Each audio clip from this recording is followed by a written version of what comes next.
जो अपना मुहासबा करे वो दिन ब दिन तरक्की की तरफ बढ़ता चला जाता है। जो मुहासबा छोड़ दे, हिसाब व किताब खत्म कर दे, दिन ब दिन वो तनज़्ज़ुली की तरफ बढ़ता चला जाता है, बिलाखिर तबाही के दहाने पहुंच जाता है। शरीयत भी हमें इसी बात का दर्स देती है कि हम ज़ाती मुहासबा करें। सैयदना फ़ारूक आज़म रज़ी अल्लाह तआला अन्हु का दौर इस्लामी तारीख का सुनहरी दौर है। क़यामत तक आपके दौर की मिसालें दी जाती रहेंगी। आपके दौर का पहला खुतबा, जब आप खिलाफत के मनसब पे फायज हुए, खुतबा दिया, पहले खुतबे में ये जुमला इरशाद फरमाया, फरमाया लोगो अपना मुहासबा करो इससे पहले कि तुम्हारा मुहासबा किया जाए। यानी पहले दिन ही उसूल तय किया, निज़ाम जो है वो एहतिसाब से चलेगा।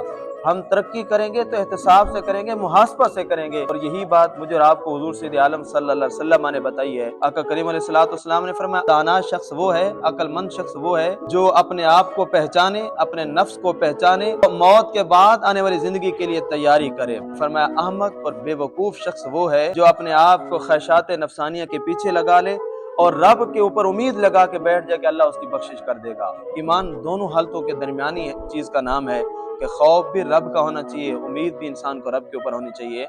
15 शबान मुअज़्ज़म को रिवायात के मुताबिक हमारा दफ्तर, हमारा नामा अमाल, हमारा रजिस्टर मलाइका अल्लाह की बारगाह में पेश कर देते हैं और अगले साल की ड्यूटियां फिर इनके सुपुर्द कर दी जाती हैं।